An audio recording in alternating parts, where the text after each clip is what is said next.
বিসমিল্লাহির রহমানির রহিম। আজকে হচ্ছে 21শে এপ্রিল 2026। আমাদের বাংলাদেশ বার কাউন্সিল লিখিত ব্যাচের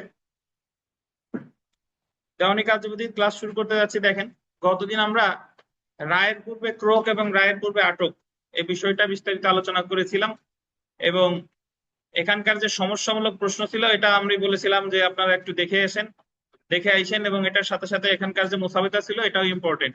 তো সবার আগে আমি গতদিন যেটা পড়ছি এটা একটু এক কথায় আপনাদের মনে করাই দিই। রায়ের পূর্বে আটক সম্পর্কে আলোচনা করা হয়েছে 38 আদেশের 1 থেকে 4 বিধি, আর রায়ের পূর্বে ক্রোক সম্পর্কে আলোচনা করছে 38 আদেশের 5 থেকে 12 বা 13, যাই বলেন, সর্বশেষ 13 আর কি। যাই হোক, এখন রায়ের পূর্বে আটকের আবেদন করে শুধুমাত্র অর্থের মামলার ক্ষেত্রে, যে ক্ষেত্রে বাদী অর্থের মামলা করছে, বিবাদী মামলায় হেরে যাওয়ার আশঙ্কায় সে পলায়ন করেছে বা পলানোর উদ্যোগ নিছে অথবা তার সহায় সম্পত্তি হস্তান্তর করে ফেলেছে। এই ক্ষেত্রে করবে হচ্ছে রায়ের পূর্বে আটকের আবেদন বাদী করবে, এবং আদালত বিবাদীকে প্রথমে 38 আদেশের 1 বিধিতে কারণ দর্শানোর নির্দেশ দিবে। 38 আদেশের 2 বিধিতে তাকে কারণ দর্শাতে ব্যর্থ হলে জামানত দিতে বলবে। জামানত দিতে যদি ব্যর্থ হয় তাহলে 38 আদেশের 4 আটক করবে। আর জামানত দিছে, নতুন করে জামানত দেওয়ার নির্দেশ দিতে পারে 38 আদেশের 3-এ। নতুন করে জামানত দিতেও যদি সে ব্যর্থ হয় তাহলে আটক করবে 38 আদেশের 4। তো এই যে 38 আদেশের 4 যদি কাউকে আটক করে, এটা একটা আপিলযোগ্য আদেশ 104 ধারায়, এবং যিনি বাদী 38 আদেশের 4-এ আবেদন করলেন তার আবেদন যদি নামঞ্জুর হয় তার প্রতিকার হলো রিভিশন। এই আর এছাড়া 38 আদেশের 2 বিধি এবং 3 বিধি এই ক্ষেত্রেও বিবাদী আপিল করতে পারে, কারণ 38 আদেশের 2 এবং 3 বিধি একটা আপিলযোগ্য আদেশ। বুঝতে পেরেছেন? এছাড়া গতদিন আমরা যেটা পড়েছিলাম সেটা হচ্ছে রায়ের পূর্বে ক্রোক। রায়ের পূর্বে ক্রোকের আবেদন বাদী করে, যে ক্ষেত্রে এটা যে কোনো মামলা, অর্থের মামলা হতে পারে, যে কোনো দেওয়ানি মামলা হতে পারে। যে কোনো দেওয়ানি মামলায় বিবাদী মামলায় হেরে যাওয়ার আশঙ্কায় তার সহায় সম্পত্তি বিক্রি করার উদ্যোগ নিছে। কি বলেন? উদ্যোগ নিছে, এখনো বিক্রি করে নাই। তো যখন বিক্রি করার উদ্যোগ নিছে, এই মুহূর্তে বাদীর প্রতিকার হলো রায়ের পূর্বে ক্রোকের আবেদন করা, এবং এই ক্রোকের আবেদন করলে প্রথমে 38 আদেশের 5-এ আবেদন করা যায়, 38 আদেশের 6-এও আবেদন করা যায়। যদি 38 আদেশের 5-এ আবেদন করে তাহলে তাকে জামানত দিতে বলতে পারে, অথবা কারণ দর্শাতে বলতে পারে, অথবা সরাসরি ক্রোকও করতে পারে। এছাড়া যদি তাকে জামানত দিতে বলে, যদি তাকে কারণ দর্শাতে বলে, যদি এই দুইটার কোনো একটা করতে সে ব্যর্থ হয় তাহলে তার সম্পত্তি ক্রোক করবে 38 আদেশের 6। 38 আদেশের 6। এখন 38 আদেশের 6 বিধি হলো আপিলযোগ্য আদেশ। যদি কারো সম্পত্তি ক্রোক করে তাহলে প্রতিকার হচ্ছে আপিল। আর বাদীর আবেদন যদি নামঞ্জুর হয় তাহলে প্রতিকার হলো কি? রিভিশন। বুঝতে পেরেছেন? তো তাহলে এই আমাদের এই ক্রোক আর আটক মেইনলি দুইটা কথা, যে যখন সম্পত্তি বিক্রি করে ফেলেছে বা পলায় চলে গেছে, সেই বা পলানোর উদ্যোগ নিছে, সেই ক্ষেত্রে হলো আটকের আবেদন। আর কেবল সম্পত্তি বিক্রির উদ্যোগ নিছে, সেই ক্ষেত্রে হলো কিসের আবেদন? ক্রোকের। আর ক্রোকের আবেদনটা যে কোনো দেওয়ানি মামলায় হতে পারে, সেটা মানে অর্থের মামলাও হতে পারে, অন্য যে কোনো মামলাও হতে পারে। বুঝতে পারছেন? আচ্ছা, এখন দেখেন আমরা এখানে একটা সমস্যামূলক প্রশ্ন পড়বো। দেখেন, এই আপনারা দুজনে এই জায়গায় আসেন, ঠান্ডা লাগবে, ওই জায়গায় তো ফ্যান অফ, এই জায়গায় আসেন, দেখেন ভালো লাগবে না, পরে আবার পিছনে চলে যায় না, এই জায়গায় আসেন। দেখেন ঘটনার বর্ণনা। দেখেন, যে কোনো সমস্যামূলক প্রশ্ন আমরা কয় ধাপে সলভ করব? 4 ধাপে। ঘটনার বর্ণনা, বিচার্য বিষয়, আইনগত পর্যালোচনা, সিদ্ধান্ত। তো এই ঘটনার বর্ণনা হলো প্রশ্নে যা চাইছে প্রশ্নের আগের লাইন থেকে বাদ বাকি সবটুকু হলো কি? ঘটনার, অর্থাৎ লাস্টের লাইন বাদে আর বাদ বাকি সবকিছু হলো ঘটনার বর্ণনা। আর লাস্টের যে লাইন আমি বাদ দিলাম সেই লাইনটা হবে বিচার্য বিষয়। আর আমার যত আলোচনা আছে সবকিছু হবে কততে? আইনগত পর্যালোচনা, সিদ্ধান্ত হবে এক কথায়। 61 পেজ বের করেন। দেখেন, তো ঘটনার বর্ণনা, মক্কেল শারাফাতের পক্ষে 20 লক্ষ টাকা আদায়ের জন্য কালামের বিরুদ্ধে চট্টগ্রামের প্রথম যুগ্ম জেলা জজ আদালতে মানি সুট মামলা দায়ের করছে। মানি সুটের নিচে আন্ডারলাইন করেন, অনলাইনে ঢুকে আপাতত ক্লাস দেখেন, আপনাদের পানিশমেন্ট শীত পরে নিয়েন। দেখেন, মক্কেল সারাফাতের পক্ষে 20 লক্ষ টাকা আদায়ের জন্য কালামের বিরুদ্ধে, তাহলে এই মামলায় বাদীকে সারাফাত, বিবাদীকে কালাম। সারাফাত কয় টাকা আদায়ের মামলা করছে? 20 লক্ষ টাকা। কার কাছে পাবে? কালামের কাছে পাবে। কোথায় মামলা করছে? চট্টগ্রাম প্রথম যুগ্ম জেলা জজ আদালতে। এটা হচ্ছে আগের প্রশ্ন, বুঝতেন? যদি বর্তমানে এই মামলাটা হতো তাহলে মামলাটা তো সিনিয়র সিভিল জজের কাছে। বর্তমানে হলে কোথায় হতো? সিনিয়র। যাই হোক, সেটা পরের বিষয়। মামলাটি বিচারাধীন অবস্থায় অবহিত হয় যে কামাল চট্টগ্রামের ডাবল মুড়িং হবে, মুড়িং এ জায়গায় র হবে, ডাবল মুড়িং মৌজা অবস্থিত তার একমাত্র সম্পত্তি 5 কাঠা জমি বিক্রয়ের চেষ্টা আন্ডারলাইন করতেছে। যারা রোগ ধরতে পারেন তাদের ওই সব কিছু দেখা লাগে না, একবারেই রোগ ধরা যায়। যখন আপনি অজ্ঞ, জানতেছেন না, তখন অনেক পরীক্ষা নিরীক্ষা করা লাগবে। রোগে এলো এই জায়গা, অর্থের মামলা আর বিবাদী সম্পত্তির চেষ্টা করতেছে। চেষ্টা করতেছে তাহলে মানে কি হবে? জায়গা ক্রোকের আবেদন। তাহলে আমার বাদীর পক্ষে আমার এখন আমি মানে এই জায়গা তো ঘটনার বর্ণনা, বিচার্য বিষয়টা দেখেন। মানি সুটের ভবিষ্যৎ ডিগ্রি নিশ্চিত করার জন্য আইন অনুযায়ী কি পদক্ষেপ গ্রহণ করতে হবে তা আলোচনা করতে হবে। প্রশ্ন ছিল এরকম যে মানি সুটের ভবিষ্যৎ ডিগ্রি কার্যকর নিশ্চিত করার জন্য আইন অনুযায়ী কি পদক্ষেপ গ্রহণ করতে হবে তা আলোচনা করুন। ওই জায়গা ছিল কি? করুন। আর আমি এখানে লিখবো কি? আলোচনা করতে হবে। সো এখানে যেটা ইম্পর্টেন্ট দেখেন, তাহলে আমি তো বুঝে গেলাম। আমি এই জায়গা যদি প্রথমে বুঝেন যে এটা দেওয়ানি মামলা, বিবাদী হেরে যাওয়ার আশঙ্কায় তার সয় সম্পত্তি বিক্রি করার উদ্যোগ নিচ্ছে। সো এখানে বাদী যে আবেদনটা করতে পারবে বিবাদীর সম্পত্তি ক্রোক করার জন্য। আর ক্রোক সম্পর্কে আলোচনা করছে 38 আদেশের 5 থেকে 12 বা 13। আর ক্রোক করা হয় কেন ব্যাখ্যা দিবেন, যে যে কোনো দেওয়ানি মামলায় বিবাদী মামলা হেরে যাওয়ার আশঙ্কায় যদি তার সয় সম্পত্তি বিক্রি করার উদ্যোগ নেয় তাহলে সেই ক্ষেত্রে বাদীর প্রতিকার হচ্ছে রায়ের পূর্বে ক্রোকের আবেদন করা। 38 আদেশের 5 পারে এই হয় পারে এই এই এই তো আইনগত পর্যালোচনা দেখেন। উল্লেখিত ঘটনায় মানুষিটের ভবিষ্যৎ ডিগ্রি কার্যকর নিশ্চিত করার জন্য দেওয়ানি কার্যবিধির বিধান অনুযায়ী বিবাদী কামালের একমাত্র সম্পত্তি 5 কাঠা জমি ক্রোকের জন্য আবেদন করতে হবে। দেওয়ানি কার্যবিধি 1908-এর 94 ঘ ধারায় 94 ঘ ধারায় এবং 38 আদেশের 6 থেকে 12 বিধি, অ্যাকচুয়ালি 6 থেকে না 5 থেকে লেখেন, 5 থেকে 12 বিধিতে রায়ের পূর্বে ক্রোক সম্পর্কে আলোচনা করা হয়েছে। দেওয়ানি কার্যবিধির 5 থেকে 12 বিধিতে বলা হয়েছে যে কোন দেওয়ানি মামলা চলাকালে বিবাদী পরাজিত হওয়ার আশঙ্কায় যদি তার কোনো সম্পত্তি বিক্রয় বা হস্তান্তরের উদ্যোগ নেয় তবে বাদী উক্ত সম্পত্তি ক্রোকের জন্য বিচারিক আদালতে রায়ের পূর্বে ক্রোকের আবেদন করতে পারে। 38 আদেশের 5 বিধি ও 6-এর 1 বিধির অধীন আদালত রায়ের পূর্বে ক্রোকের আদেশ দিতে পারবেন। মকদ্দমার যে কোনো পর্যায়ে, কখন বলেন? যে কোনো পর্যায়ে আদালত রায়ের পূর্বে ক্রোকের আদেশ দিতে পারে যদি বিবাদী এই যে তার সম্পত্তির সমগ্র বা কোনো অংশ হস্তান্তরের উদ্যোগ নেই। হস্তান্তরের কি নিয়েছে? উদ্যোগ নিয়েছে। তার সম্পত্তির সমগ্র বা কোনো অংশ আদালতের এখতিয়ারভুক্ত সীমানার বাইরে অপসারণের উদ্যোগ গ্রহণ করলে। সুতরাং আমি মানি সুটের ভবিষ্যৎ ডিগ্রি কার্যকর নিশ্চিত করার জন্য দেওয়ানি কার্যবিধির 38 আদেশের 5 বিধি বা 6-এর 1 বিধির অধীন বিবাদীর সম্পত্তি রায়ের পূর্বে ক্রোকের জন্য আবেদন। বুঝতে পারছেন? স্যার একটা কি কারেকশনের কথা বলছেন, এটা আমি নেটের সমস্যার জন্য শুনি নাই। ওই যে 5 থেকে 12 কারেকশন হলো 5 থেকে 12, মানে আছে 6 থেকে 12, এটা লিখবেন 5 থেকে 12। 5 থেকে 13 না দিলেও সমস্যা নাই, আবার 6 থেকে 12 দিলেও সমস্যা নাই, কোনো সমস্যা নাই। বাট মূল জিনিসটা তো এখন বুঝছেন কি কিনা? 5 থেকে 12 দিব? হ্যাঁ, 5 হ্যাঁ, থেকে এখন 12 কি দেন। 5 থেকে 12? জি জি জি।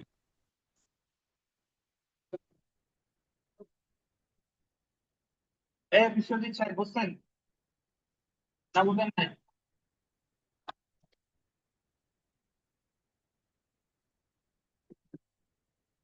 আরিফ সাহেব বুঝছেন আপনি?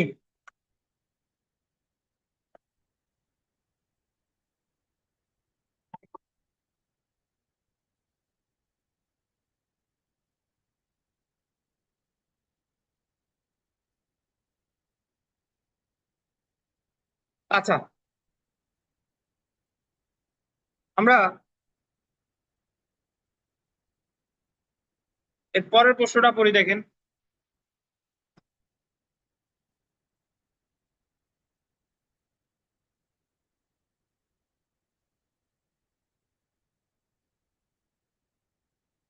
আশরাফুল সাহেব, এটা জোরে পড়েন।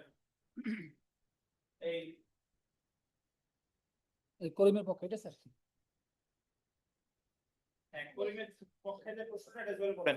করিমের পক্ষে রহিমের বিরুদ্ধে হুম। 10 লক্ষ টাকা আদায়ের জন্য ঢাকা প্রথম যুগ্ম জেলা জজ আদালতে একটি মানি স্যুট দায়ের করিয়াছেন। হ্যাঁ। ইতিমধ্যে জানিতে পারেন যে হুম। রহিম তার একমাত্র নিজস্ব 3 কাঠা সম্পত্তি হস্তান্তর করিবার জন্য উদ্যোগ গ্রহণ করিয়াছেন জি। এবং ওই জমি হস্তান্তর হইলে টাকা আদায় করিবার অন্য কোনো উৎস আর বিদ্যমান থাকে না। জি। ভবিষ্যতে মানি স্যুট ডিগ্রির টাকা আদায় নিশ্চিত করার জন্য আইনগতভাবে কি পন্থা গ্রহণ করা উচিত সেই বিষয়ে একটি আবেদনের মোসাবেদা করুন। আগেরটা আর এই প্রশ্নের যদি সমস্যামূলক প্রশ্ন আসতো, প্রশ্নের উত্তর কিন্তু হুবহু এক। বুঝতে পারছেন? কিন্তু এই জায়গায় তো আপনার মানে সমস্যার ওই জাস্ট জানতে চাইছে যে কি পন্থা গ্রহণ করা উচিত, মানে সংক্ষেপে লিখবেন যে এখানে তার কি করা উচিত এবং এই বিষয়ে একটা মুসাবিদা। তো পরীক্ষায় প্রশ্নে কিন্তু বলে নাই যে আপনি ক্রোকের মুসাবিদা করবেন নাকি আটকের মুসাবিদা করবেন, এটা আপনাকে বুঝতে হবে প্রশ্ন দেখে। তো যেহেতু সে হস্তান্তরের উদ্যোগ নিছে, নাকি উদ্যোগ যেহেতু নিছে, তাহলে আমি এই জায়গায় আবেদন করব সম্পত্তি ক্রোকের। তো আমি এই জায়গা বাদীর পক্ষে একটা দরখাস্ত করব বিবাদীর সম্পত্তি ক্রোকের জন্য।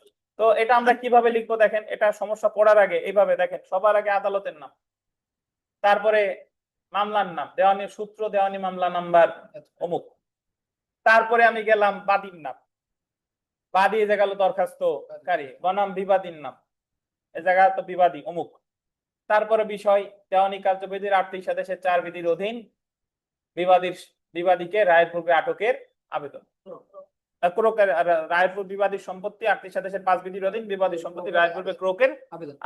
আচ্ছা, এখন শেষ। এবার লিখলাম যে বাদী পক্ষে বাদী বা দরখাস্তকারী পক্ষে বিনীত নিবেদন। এই যে এই জায়গা কথা খুব সহজ, ক্রমিক নাম্বার দিয়ে বাদী অমুক তারিখে এত টাকা আদায়ের মামলা দায়ের করেছে, শুনানির পর থেকে বাদী প্রতি তারিখে ঠিকঠাক ভাবে তদবির করিয়া আসতেছে, বাদী অবগত হন যে বিবাদী মামলা হেরে যাওয়ার আশঙ্কায় তার একমাত্র এই সম্পত্তি বিক্রয়ের উদ্যোগ নিয়েছে। এমত অবস্থায় বাদী এই আবেদন করেছে, এখন তার সম্পত্তি যদি ক্রোক না করা হয় তাহলে বাদী ডিক্রি পেয়েও তার কোনো লাভ হবে না। তাই ন্যায় বিচারের স্বার্থে, অতএব ন্যায় বিচারের স্বার্থে তার সম্পত্তি রায়ের পূর্বে ক্রোক করতে কি হয়, মর্জি হয়, এবং আদালতের এরূপ আদেশের জন্য বাদী পক্ষ চিরকৃতজ্ঞ থাকিবে।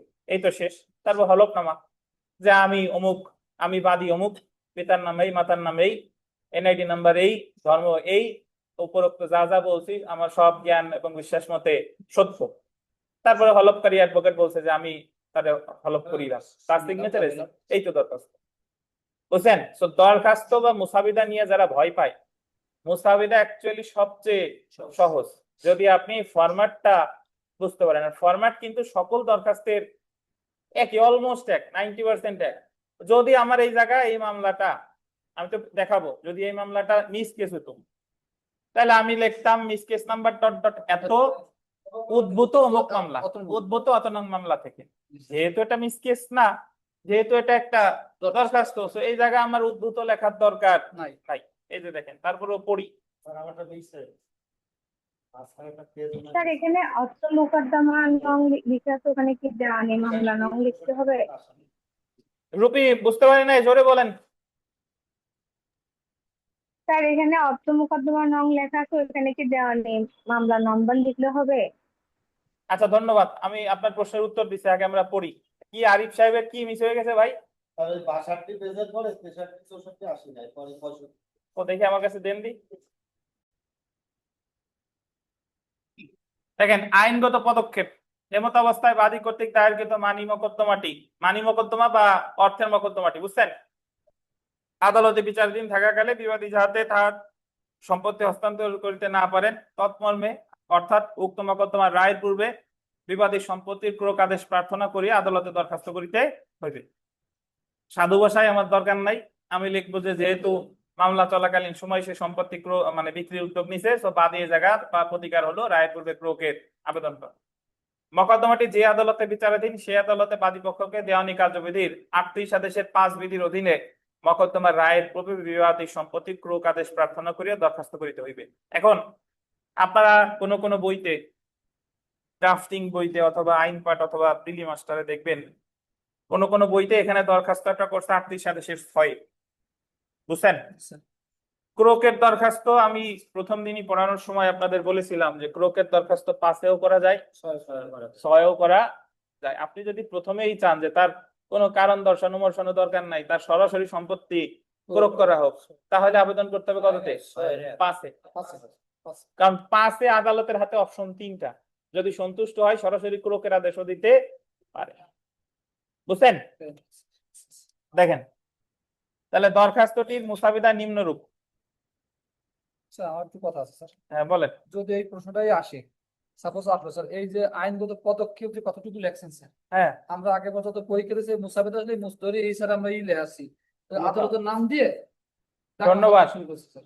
আগে যত প্রশ্ন দিয়েছেন এই জায়গায় প্রশ্নটা পড়েন। এই জায়গায় যে প্রশ্নটা আসছে এই যে দেখেন, যে লাস্টের লাইনের আগের লাইন দেখেন, ভবিষ্যৎ মানি সুটের ডিক্রির টাকা আদায় নিশ্চিত করার জন্য আইনগতভাবে কি পন্থা গ্রহণ করা উচিত। এই জায়গা জানতে চাইছে কি পন্থা গ্রহণ করা উচিত, মানে আগে আমার ব্যাখ্যা দিতে হবে জায়গা কি গ্রহণ করতে হবে, তারপরে যা গ্রহণ করতে হবে তার মুসাবিদা। সেই বিষয়ে একটি আবেদনের মুসাবিদা করুন। দেখেন আপনারা তো নিম্ন আদালতের পরীক্ষার্থী, হাইকোর্ট ডিভিশনের পরীক্ষায় আগে এরকম বিশাল একটা ফ্যাক্ট আসে যে অমুক এই মামলা করছে এই, তখন আগে জাস্ট পড়ার পরে ওই ড্রাফটিং করলে হয়ে যেত, আলাদা আলোচনা করা লাগতো না। But recently question pattern change করছে। এখন হাইকোর্ট ডিভিশনের পরীক্ষায় এই যে এই প্রশ্নটার মতো যা আগে আপনারে প্রশ্ন করছে, আগে আমার ওই জায়গায় কিছু আলোচনা করতে হবে যে এই জায়গায় আমার সমস্যার সমাধান কি, তারপরে হলো ওটা আপিল হবে নাকি রিভিশন হবে সেটার মুসাবিদা। বুঝতে পারছেন? আপনাদের যদি এইভাবে আসতো, এই প্রশ্নটা এই আলোচনাটুকু আমরা করতাম না যদি এখানে আসতো যে বিদ্যমান থাকে না এই সংক্রান্ত প্রতিকার নিয়ে একটা মুসাবিদা করুন। কিন্তু এই জায়গা তো আগে আসছে যে কি পন্থা গ্রহণ করা উচিত, সেই বিষয়ে একটি আবেদনের মুসাবিদা। বুঝছেন? আচ্ছা, তো দেখেন মোকাম মাননীয় যুগ্ম জেলা জজ প্রথম আদালত ঢাকা, অর্থ মোকদ্দমা নং এত 97। এখন একজন প্রশ্ন করছেন, স্যার আমি এই জায়গা অর্থ মোকদ্দমা না দিয়া যদি আমি দেওয়ানি মামলা দিই কোনো সমস্যা আছে? কোনো সমস্যা নাই, কারণ সকল অর্থের মোকদ্দমা এই দেওয়ানি মোকদ্দমা। বাট এই জায়গায় অর্থের মোকদ্দমা কেন দিছে? কারণ প্রশ্নে এই জায়গায় লিখে রাখছে মানি সুট, একটি মানি সুট দায়ের করে, এই কারণে দেওয়ানি মামলা নাম্বার না দিয়ে কি দিছে? অর্থের মোকদ্দমা বা মানি সুট নাম্বার অমুক। আপনি যদি দেওয়ানি মোকদ্দমা দেন তাতেও কোনো ভুল নাই। আচ্ছা, তারপরে দেখেন করিম হলো এই জায়গা বাদী বা দরখাস্তকারী, বনাম রহিম এ জায়গা কি? বিবাদী। বিষয় দেওয়ানি কার্যবিধি 1908-এর আন্ডারলাইন করবেন, 38 আদেশের 5 বিধির অধীনে রায়ের পূর্বে বিবাদীর সম্পত্তি ক্রোক আদেশের জন্য বাদীর আবেদন না। তে এখন তো লেখা খুব সহজ, আপনি আপনার মতো করে ব্যাখ্যা দিবেন। এই যে দেখেন বাদী বা দরখাস্তকারীর পক্ষে বিনীত নিবেদন, এই যে অর্থ মোকদ্দমার বাদী দরখাস্তকারী বিবাদীর বিরুদ্ধে 10 লক্ষ টাকা আদায়ের জন্য মাননীয় আদালতে অর্থ মোকদ্দমা দায়ের করিয়াছেন এবং উহা যুক্তি তর্কের জন্য আদালতে দিন ধার্য আছে। মোকদ্দমাটি অত্র আদালতে বিচারাধীন থাকা অবস্থায় দরখাস্তকারী পাওনা টাকা পরিশোধ না করিবার অসৎ উদ্দেশ্যে বিবাদী তাহার নিম্ন তফসিল বর্ণিত একমাত্র সম্পত্তি বিক্রয়ের উদ্যোগ গ্রহণ করিয়াছেন। দরখাস্তকারী টাকা আদায়ের মোকদ্দমায় বিবাদীর বিরুদ্ধে ডিক্রি হইলে বিবাদীর সম্পত্তি হইতে তা আদায়যোগ্য। দরখাস্তকারীকে মারাত্মক আর্থিক ক্ষতি হইতে রক্ষা করার উদ্দেশ্যে দরখাস্তকারীকে অর্থ আদায়ের মোকদ্দমা নিষ্পত্তি না হওয়া পর্যন্ত বিবাদীর নিম্ন তফসিল বর্ণিত সম্পত্তি ক্রোক করা একান্ত কি বলেন? আবশ্যক। এই তো কথা। যেহেতু বিবাদী তন্ত্রকতামূলক ভাবে তা হস্তান্তর করার উদ্যোগ গ্রহণ করিয়াছেন, ফলে দরখাস্তকারীর পক্ষে অর্থ আদায়ের ডিক্রি হইলে তখন তাহা কার্যকর এবং জারি করবার কোনো সুযোগ থাকিবে না এবং দরখাস্তকারী আর্থিকভাবে অপূরণীয় ক্ষতির সম্মুখীন হইবে। অন্যান্য আইনগত বক্তব্য শুনানিকালে উপস্থাপন করা হবে। অতএব উপরোক্ত অবস্থা দিনে অত্র মোকদ্দমায় সম্মানিত আদালতের দরখাস্তকারীর পক্ষে বিনীত প্রার্থনা এই যে, ন্যায় বিচারের স্বার্থে অত্র দরখাস্তখানা শুনানির জন্য গ্রহণ করিয়া বিবাদী নিম্ন তফসিল বর্ণিত সম্পত্তিটি অত্র মোকদ্দমার রায় ঘোষণার পূর্বেই ক্রোকের আদেশ দিয়া সুবিচার করিতে আদালতের কি হয়? অর্জন।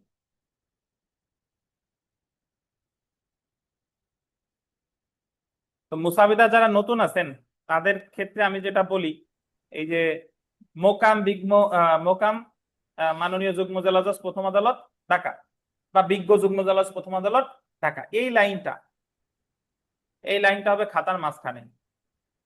এই যে মানে বাম পাশেও যতটুক জায়গা, ডান পাশেও ততটুক জায়গা, আর এই লাইনের মাঝখানে হয়েছে যে দেখেন অর্থের মোকদ্দমা নং, তাই না? আর অর্থের মোকদ্দমার নামের মাঝখানে হয়েছে করিম রহিম বিষয়।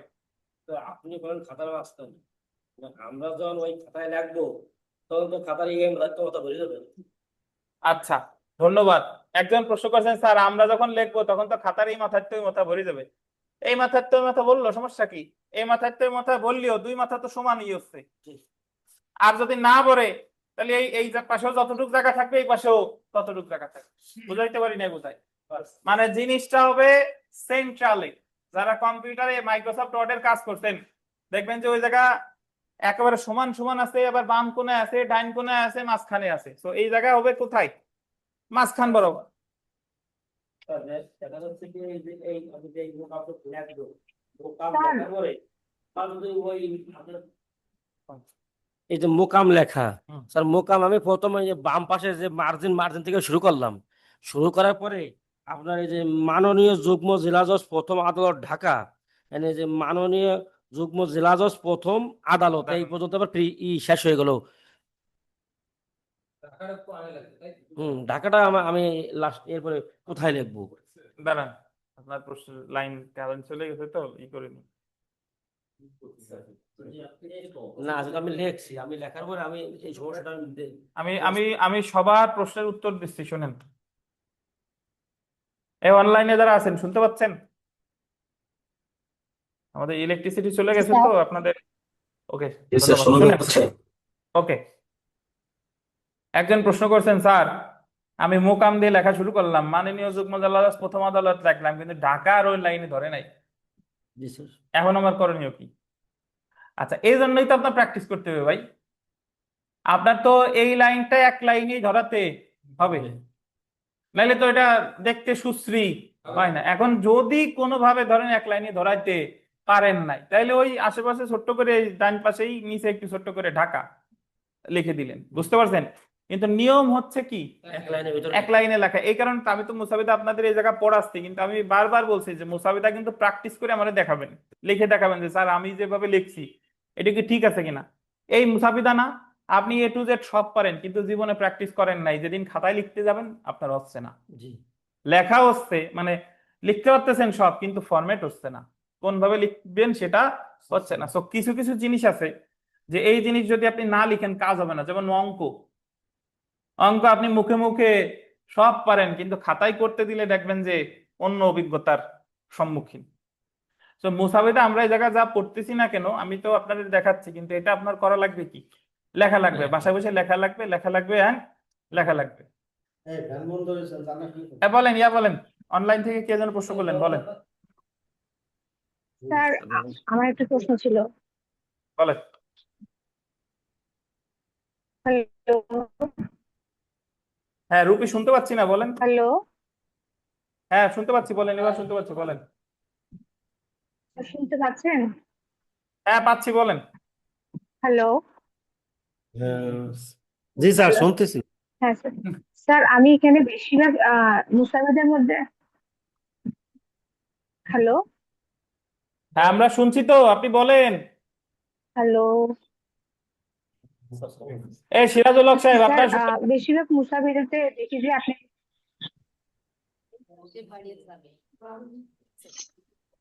স্যার আমার একটা প্রশ্ন আছে স্যার।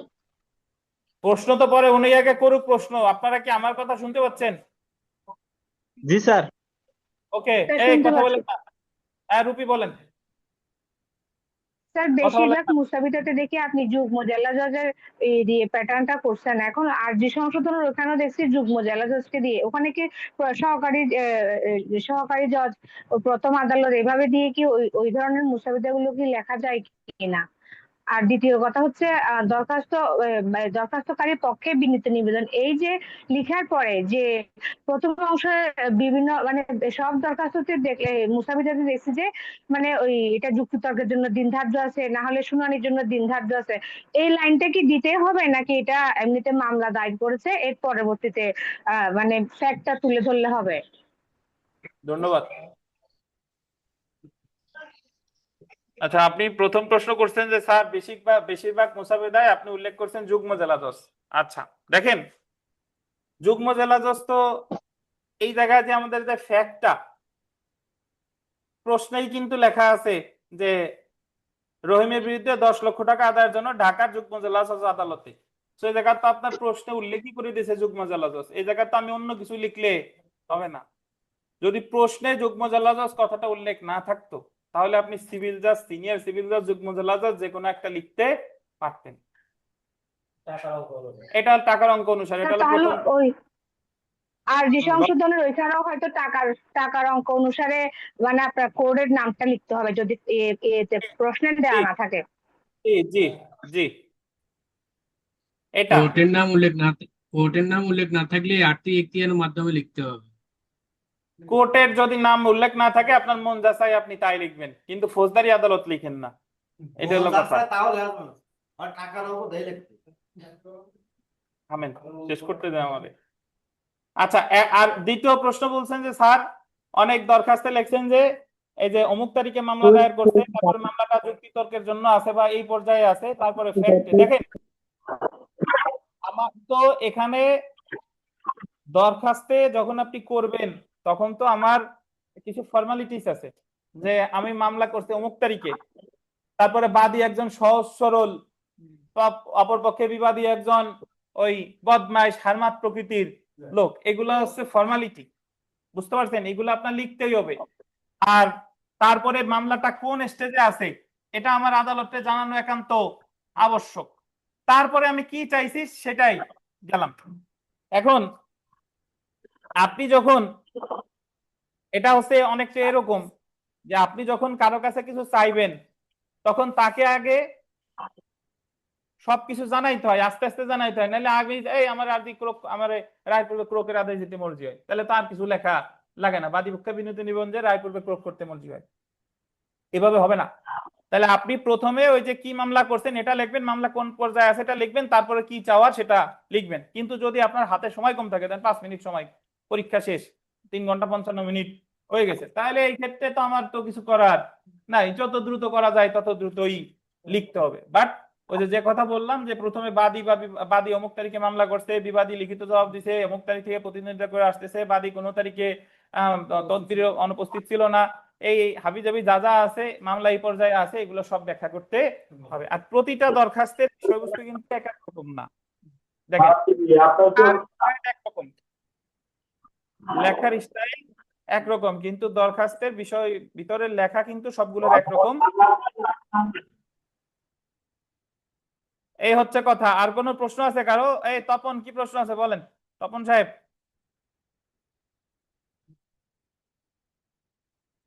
তপন হিন্দু, কথা বলবেন, মাদুরীপুর বাড়ি, বলেন তপন প্লিজ, কি বলতে চান ভাই বলেন। হ্যালো, হ্যালো হ্যাঁ বলেন বলেন। স্যার, আপনি যে সব এইখানে বইতে সব জায়গায় লেখা আছে যে কোরক সম্পর্কে আলোচনা হয়েছে 5 থেকে 12 ধারায়, হুম হুম হুম কিন্তু কিছুক্ষণ আগে একবার বললেন স্যার কোরক নাকি 12-13 হইতে পারে, কিন্তু স্যার 13টা কিসের জন্য স্যার? 5 আদেশ 13 পর্যন্ত। আচ্ছা, 13টা কিসের জন্য আর 5 থেকে 12 লেখেন, 13 কিসের জন্য? এই যে আপনার উত্তর দিই, এই যে এই জায়গায় আসেন, এই যে কোথায় বলি, ওই 61 শেষে আছে নম্বর স্যার, আমরা শেষে দিকে। পেজে আসেন, 61 নম্বর পেজে আসেন। স্যার 61 নম্বর পেজের এই যে মাঝে দেখেন আমি হাইলাইট করতেছি, যে আদালত স্থাবর সম্পত্তি ক্রোকের আদেশ দিতে পারে না। 38 আদেশের 13 বিধি অনুসারে ক্ষুদ্র এখতিয়ার সম্পন্ন আদালত বা স্মল কজ আদালত রায়ের পূর্বে স্থাবর সম্পত্তি ক্রোকের আদেশ দিতে পারে না। তাহলে প্রকৃতপক্ষে রায়ের পূর্বে ক্রোক যে চ্যাপ্টারটা, এটা অ্যাকচুয়ালি 5 থেকে 13ই, 5 থেকে 13। বাট আপনি ওই যদি বলি যে 5 থেকে 12 লেখেন তাতেও ভুল নাই, সমস্যা নাই। বুঝছেন? জি স্যার। আর আর কোনো প্রশ্ন? আচ্ছা, স্যার এখন একটা আসসালামু আলাইকুম। ওয়ালাইকুম আসসালাম, বলেন। স্যার আমি প্রশ্ন করতে চাচ্ছি, স্যার অর্থর মোকদ্দমা নং 2397 লেখা, ওই মাঝখান থেকে কি করিম বনাম রহিম দিব, বাদী বনাম বিবাদী? এটা কি বাদীটা বাম পাশে যদি দেই, যে বাম পাশে বাদী লেখে মাঝখানে বনাম দিয়ে ডান পাশে বিবাদী দেই, এটা সমস্যা হবে? বাম পাশে বাদী বলতে মানে এই যে একেবারে খাতার বাম পাশে বাদী লিখলেন, মাঝখানে বনাম লিখে ডান পাশে বিবাদী লিখলেন, তাই? জি। এরকম করেন না, ভুল হবে না। বাট আপনার তো খাতা তো এত টাকা দিচ্ছেন, বার কাউন্সিলে 4020 টাকা 1630 টাকা দিচ্ছেন, তাহলে খাতা বাঁচাবেন কেন? অ্যাকচুয়াল সিস্টেম তো এইটা। ও তাহলে স্যার মাঝখান থেকে করিমের বাদী বনাম বিবাদী এটা মাঝখানেই হবে? হ্যাঁ, এখানে যেভাবে আছে এইভাবেই লেখেন। আচ্ছা ঠিক আছে। এত বড় না আটটা ছোট্টটা আচ্ছা, এখন এখানে একটা বিষয় দেখেন, এখানে একটা তফসিল আছে, দেখেন এই দরখাস্তর পরে একটা তফসিল আছে, জেলা, সাবেক আলী, এই থানা, মোজাদিন, এই। এখন এই তফসিলটা কেন? রায়ের পূর্বে ক্রোকের দরখাস্তে এটা বাদীকে নিশ্চিত করে দিতে হবে, আদালতকে ওখানে আদালতকে দেখাই দিতে হবে যে বিবাদীর কোন সম্পত্তি ক্রোক করতে হবে এবং এই সম্পত্তির আনুমানিক মূল্য কত। বুঝতে পারছেন? সো এই জন্য ওখানে কি দিতে হবে? তফসিল দিতে হবে যে অমুক নাম্বার মৌজার অমুক নাম্বার খতিয়ানের এই সম্পত্তি। বুঝছেন? এই জন্য এখানে তফসিলটা দিতে হবে। আর তারপরে তো অ্যাজ ইউজুয়াল যে হলফনামা থাকে, সেই হলফনামা দেখেছেন দেখেছেন আর হলফনামা পড়ার প্রয়োজন মনে করছি না, কারণ হলফনামা তো সব জায়গায় একই। হলফনামা যদি বাদী দরখাস্ত করে তাহলে হলফনামাকারী কে? বাদী। যদি বিবাদী দরখাস্ত করে হলফনামাকারী কে? বিবাদী। এই যে আমি ডট ডট, এই জায়গায় ডট ডট দিবেন, এই জায়গায় আমি অমুক, পিতা অমুক, মাতা অমুক, ঠিকানা, পেশা, বয়স, ধর্ম, জাতীয়তা বাংলাদেশি, জাতীয় পরিচয়পত্রের নাম, আন্দাজেরটা বসাই দিবেন। এগুলো আবার মুখস্থ করতে যাবেন না। এই মর্মে শপথপূর্বক ঘোষণা বর্ণনা করিতেছি যে আমি অত্র দরখাস্তকারী এবং অত্র হলফনামা সম্পাদন করার উপযুক্ত। এই একই কথা। জি হ্যাঁ, বলেন, আর কি প্রশ্ন আছে স্বপন সাহেব?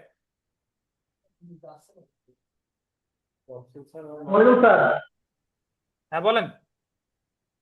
শুনতে পাচ্ছেন? হ্যাঁ শুনতে পাচ্ছি, বলেন। আর আমার প্রশ্ন হচ্ছে যে হলফকারী আমার পরিচিত, তিনি আমার সম্মুখে তার নিজ নাম স্বাক্ষর করিয়েছেন, তাকে আমি শনাক্ত করিলাম। এটা কি যে আইনজীবী মামলাটা দায়ের করছে, যে ফাইলিং করছে, ওই আইনজীবী হবে নাকি হলফনামা কমিশনার হবে?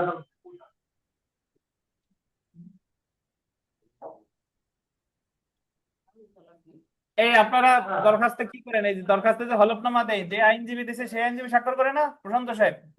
যে আইনজীবী ফাইলিং করছে তিনি।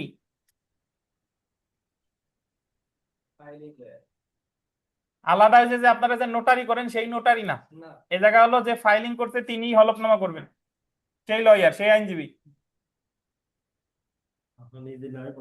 স্বপন সাহেব বুঝতে? হ্যাঁ জি স্যার, বুঝতে পারছি স্যার।